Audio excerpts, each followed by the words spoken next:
Tu crois qu'un bon leader, c'est celui qui s'impose avec puissance? Abimelech te ferait presque croire que oui, jusqu'à ce que tout explose. Quand on choisit un roi sans demander à Dieu, le royaume finit en ruine. Et si tu laissais Dieu choisir qui dirige ton cœur?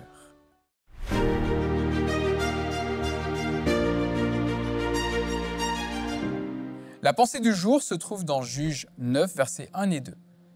Abimelech, l'un des fils de Yérubal, se rendit à Sichem auprès de ses oncles maternels et leur dit en présence de tout le groupe familial de sa mère: « Posez donc à tous les notables de Sichem la question suivante. Que vaut-il mieux pour vous, être gouverné par les 70 fils de Yérubal ou par un seul homme? Souvenez-vous que nous sommes du même sang, vous et moi. » Salut, c'est Stéphane et j'espère que tu vas bien grâce à Dieu. Après la mort de Gédéon, son fils Abimelech, né d'une concubine, cherche à prendre le pouvoir. Il persuade les hommes de Sichem de le soutenir et tue ses 70 demi-frères, les fils légitimes de Gédéon, pour régner seul. Jotham, le plus jeune frère, échappe au massacre et proclame une parabole dénonçant la folie d'élire un roi méchant. Au début, Abimelech règne avec succès. Mais bientôt, une division surgit entre lui et les habitants de Sichem. Dieu permet qu'un esprit de discorde s'installe et finalement, Abimelech meurt de façon humiliante, tué par une femme qui lui jette une pierre depuis une tour. Ce récit marque une rupture dans le livre des juges. Au lieu d'un juge suscité par Dieu, nous avons ici un homme qui s'autoproclame roi, mu par l'ambition et la manipulation.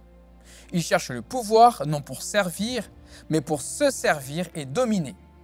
L'absence de consultation divine est frappante. Abimelech agit seul, sans direction spirituelle.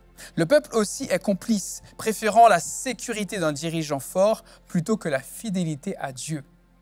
Dieu n'intervient pas immédiatement, mais il ne reste pas passif. Il laisse Abimelech prospérer un temps, puis déclenche un conflit intérieur qui conduit à sa chute. Le jugement de Dieu se fait par les conséquences mêmes des mauvais choix. Trahison, division, violence.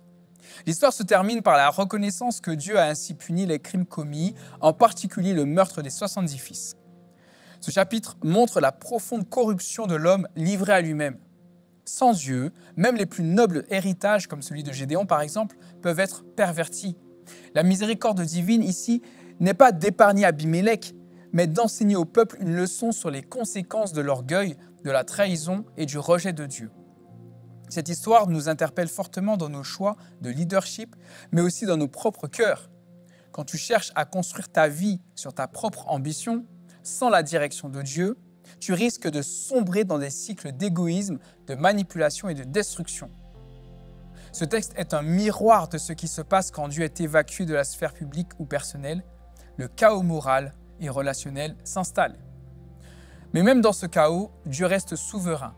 Il utilise les conséquences du mal pour enseigner, corriger et rappeler à son peuple qu'il est le seul vrai roi.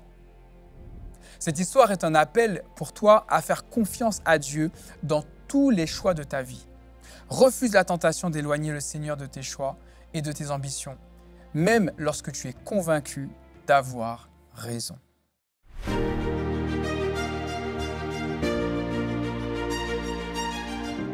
Examine aujourd'hui tes ambitions et demande à Dieu de purifier tes motivations et de te diriger selon sa volonté et pas selon ton désir, et que Dieu te bénisse abondamment.